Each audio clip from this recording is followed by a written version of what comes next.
وَلَقَدْ يَسَّرْنَا الْقُرْآنَ لِلذِّكْرِ فَهَلْ مِن مُّدَّكِرٍ اعوذ باللہ السمیع العلیم وبوجہہ الکریم وسلطانہ القدیم من الشیطان الرجیم من نفخہ ونفثہ وہمزہ بسم اللہ الرحمن الرحیم واقیموا الصلاة وآتوا الزکاة وارکعوا مع الراکعین صدق اللہ مولانا العظیم اللہم صل وبارک علی سیدنا وحبیبنا محمد سید الانبیاء وخاتم نبیہ وعلی آلہ واصحابہ واہل بیتہ وذریاتہ اجمعین۔ ناظرین کرام، سلسلہ تفسیر القرآن الاقبال فی القرآن کے تحت سوال و جواب کی شکل میں سورہ بقرہ کی آیات مبارکہ 43 سے لے کر 46 تک کی تفسیر کے ساتھ آپ کی خدمت میں حاضر ہے۔ بنی اسرائیل کو اللہ تعالیٰ نے انعامات کو یاد کرنے کا حکم دیا اور انعامات کی تذکیر کے بعد اللہ سے کیے ہوئے وعدے کو ایفا کرنے کا حکم دیا۔ نبی برحق صلی اللہ علیہ وسلم پر ایمان لانے کی انہیں دعوت دی گئی۔ اس دعوت کے سلسلے میں انہیں جو احکامات ملے ان احکامات میں سے چند احکامات سورہ بقرہ کی آیات مبارکہ 43 سے 46 کے اندر بیان کیے گئے ہیں، جس کو آپ کی خدمت میں پیش کیا جاتا ہے۔ اللہ تعالیٰ کا ارشاد مبارک ہے وَأَقِيمُوا الصَّلَاةَ وَآتُوا الزَّكَاةَ وَارْكَعُوا مَعَ الرَّاكِعِينَ، اور تم نماز قائم کرو اور زکوٰۃ ادا کرو اور جھکنے والوں کے ساتھ جھک جاؤ۔ یہود چونکہ نماز کو چھوڑ چکے تھے اور نماز پڑھنا ایمان لانے کے بعد مقدم اور اول حکم ہے، جس کو اللہ رب العالمین نے حضرت موسیٰ علیہ السلام کو بھی عطا فرمایا، عیسیٰ علیہ السلام کو بھی عطا فرمایا اور جناب رسالت مآب صلی اللہ علیہ وسلم کو بھی عطا فرمایا۔ قرآن کریم نے ایک مقام پر حضرت موسیٰ علیہ السلام کے حوالے سے بیان فرمایا فَاعْبُدْنِي وَأَقِمِ الصَّلَاةَ لِذِكْرِي، کہ اللہ رب العالمین کو واحد و یکتا جاننے کے بعد اس کی بندگی کرو اور نماز کو قائم کرو۔ اسی طریقے سے انبیاء کرام علیہ السلام کو نماز پڑھنے کا حکم دیا گیا۔ یہود کو دراصل باور کروایا گیا ہے کہ تم کیسے عجیب لوگ ہو، دعویٰ تمہارا یہ ہے کہ اللہ تعالیٰ کے لاڈلے اور پیارے ہیں، تو اللہ رب العالمین نے تو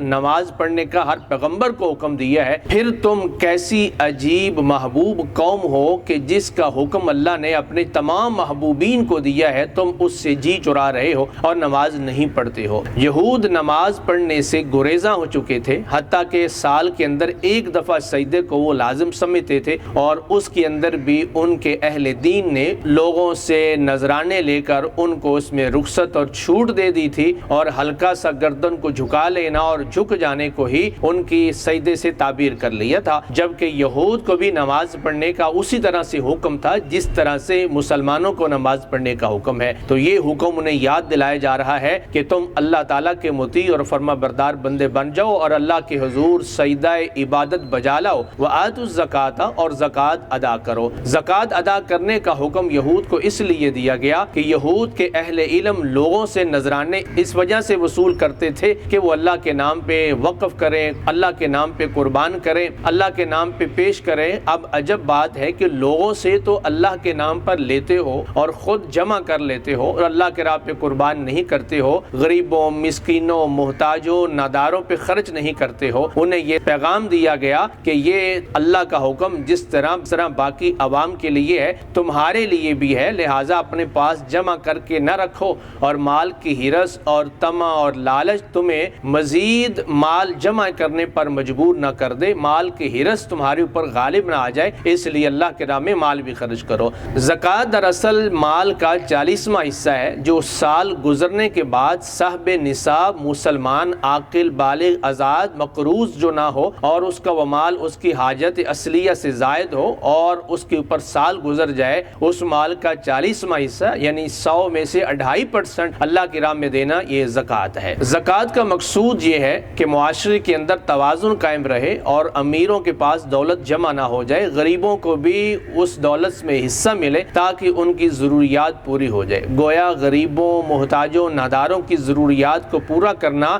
یہ مالداروں کی عبادت ہے اور ان کے لیے اس کے اندر بندگی کا اجر ہے۔ اس لیے یہود کو فرمایا گیا اور اگر مالداروں کے پاس جمع ہو جائے تو اس سے معاشرے کا توازن خراب ہوگا اور ندار اور غریب لوگ اور ندار اور حاجت مند لوگ مال جمع کرنے کے لیے غیر قانونی ذرائع اور رستے اختیار کریں گے۔ اس وجہ سے اللہ رب العالمین نے زکوٰۃ ادا کرنے کا حکم دیا۔ یہود لوگوں سے نذرانے وصول کرتے تھے، مال جمع کرتے تھے اللہ کے نام پر اور خود اپنے پاس رکھ لیتے تھے، اللہ کی راہ پہ اس کو قربان نہ کرتے تھے، اللہ کے نام پہ غریبوں محتاجوں کو نہ دیتے تھے۔ اس وجہ سے ان کو زکوٰۃ دینے کا حکم دیا گیا۔ وَارْكَعُوا مَعَ الرَّاكِعِينَ، اور تم رکوع کرنے والوں کے ساتھ رکوع کرو۔ یہود نے رکوع کا تصور سرے سے ہی اپنے مذہب سے نکال دیا تھا اور رکوع نام کی کوئی عبادت ان کے اندر موجود نہ تھی۔ اللہ رب العالمین نے ان کو یہ حکم فرمایا ہے کہ تم رکوع کرو اور ساتھ یہ بھی حکم فرمایا ہے کہ تم جھک جاؤ جھکنے والوں کے ساتھ۔ یہ دراصل اجتماعیت کی شکل میں اللہ تعالیٰ کی بندگی کرنے کا حکم ہے۔ تنہا نماز پڑھنے سے جماعت کے ساتھ نماز پڑھنا 27 گنا زیادہ درجہ رکھتا ہے، اور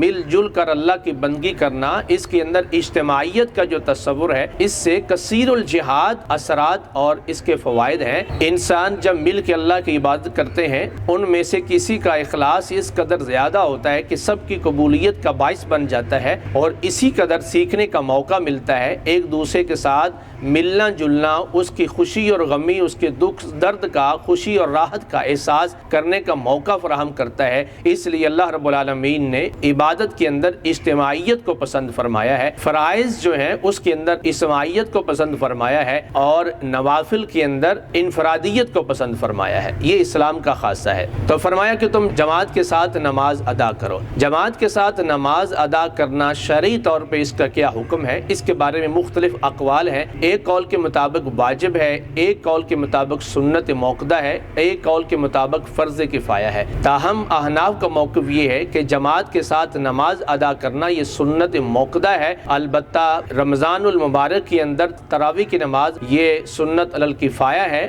وتر کی جماعت یہ مستحب ہے۔ تاہم انسان کو بغیر عذر کے جماعت ترک نہیں کرنی چاہیے۔ اجتماعیت کا تصور اسلام کے اندر بحال رہنا چاہیے۔ اللہ رب العالمین کو یہ پسند ہے کہ اس کے بندے سارے اکٹھے ہو کر بندگی کو بجا لائیں، اپنے فرائض کی ادائیگی کے لیے ایک جگہ پر اکٹھے ہوں اور اچھے طریقے سے وضو کریں، نہائیں دھوئیں، خوشبو لگائیں اور خوبصورتی کے ساتھ ایک نظم و ضبط اور ڈسپلن کے ساتھ ایک امام کی پیروی کے اندر اللہ کی بندگی اور عبادت بجا لائیں۔ اللہ تعالیٰ کو یہ امر بڑا پسند ہے۔ اس امر کی وجہ سے اللہ تعالیٰ اپنے فرشتوں پر فخر فرماتا ہے، اسی وجہ سے فرمایا کہ تم جماعت کے ساتھ نماز ادا کرو۔ آیہ مبارکہ نمبر 44 میں فرمایا اتأمرون الناس بالبر، کیا تم لوگوں کو نیکی کا حکم دیتے ہو، وتنسون انفسکم، اور اپنے آپ کو نیکی کے حوالے سے بھلا دیتے ہو، وانتم تتلون الکتاب، حالانکہ تم کتاب کو بھی پڑھتے ہو، افلا تعقلون، کیا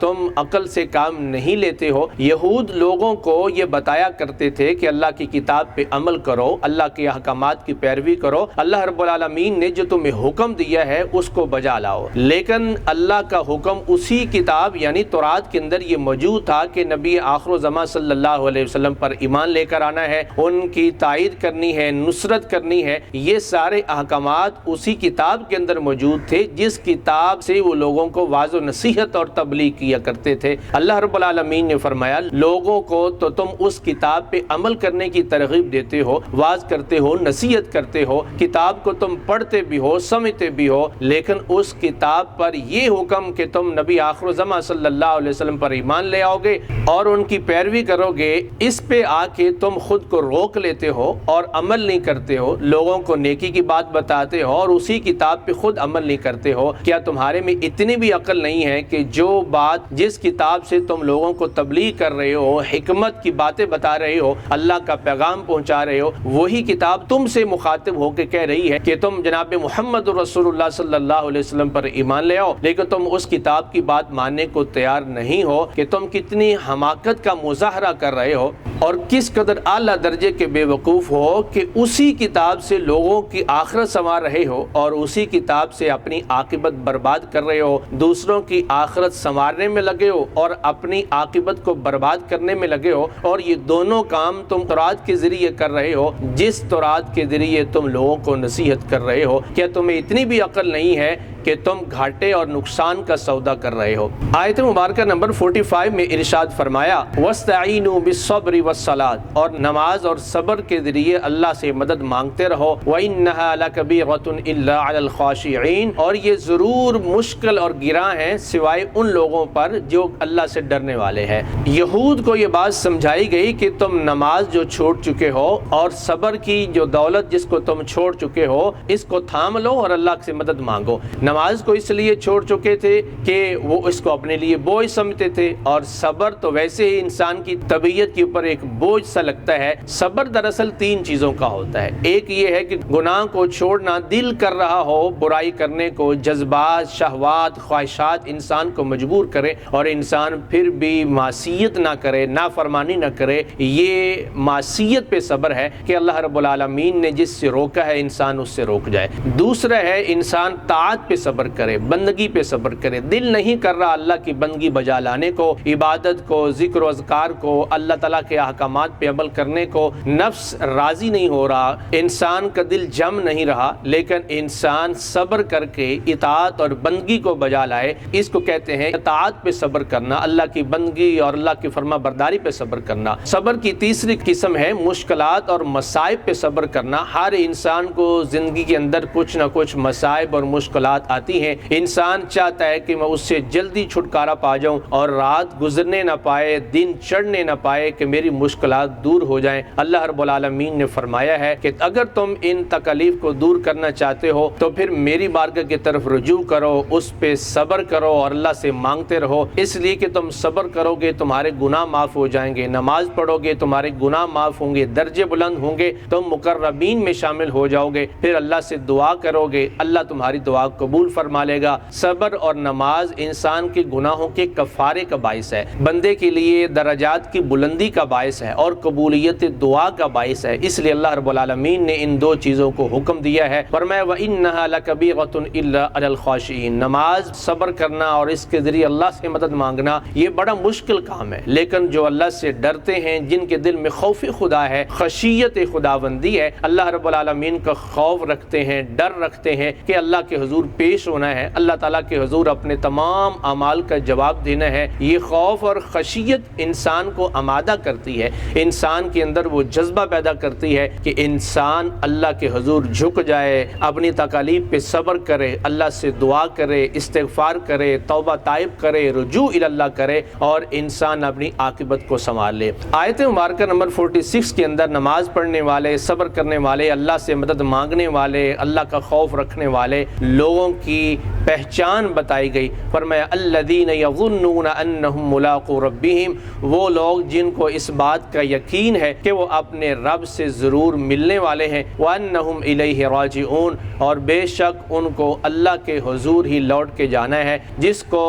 حیات بعد الموت یا ایمان بالآخرت پہ پختہ یقین ہے وہی شخص صحیح معنوں میں نماز ادا کرے گا، وہی شخص صحیح معنوں میں صبر کرے گا اور وہی شخص صحیح معنوں میں خشیت خداوندی کا حامل ہے۔ اس کی وجہ یہ ہے کہ جب انسان کے اوپر کوئی دکھ اور تکلیف اور مصیبت آتی ہے، انسان کو صبر دلانے والی چیز ایک ہی ہوتی ہے کہ اللہ پاک میرے اس فعل سے باخبر ہے، جتنی تکلیف مجھے آئی ہے اسی قدر میرے گناہ معاف ہوں گے اور قیامت کے دن اللہ مجھے اس کا اجر و ثواب عطا فرمائے گا۔ اور اسی طرح انسان جب نماز پڑھتا ہے تو نماز کے اندر طمانینت، خشیت، خشوع و خضوع اس وجہ سے ہوتا ہے کہ اللہ کے حضور اس کا ایک خاص تعلق اور لائن جڑی ہوتی ہے اور اس کو اس بات کا یقین ہوتا ہے کہ میرے ہر اس عمل پر اللہ مجھے اجر و ثواب عطا فرمائے گا، باری تعالیٰ میرے اوپر نعمتوں کے انبار لگا دے گا، جنت کا مجھے مستحق بنا دے گا، اپنی رضا عطا فرمائے گا، مقربین میں شامل فرمائے گا۔ یہ آخرت کے اندر انعام کی جو طلب ہے، انسان کو برائی،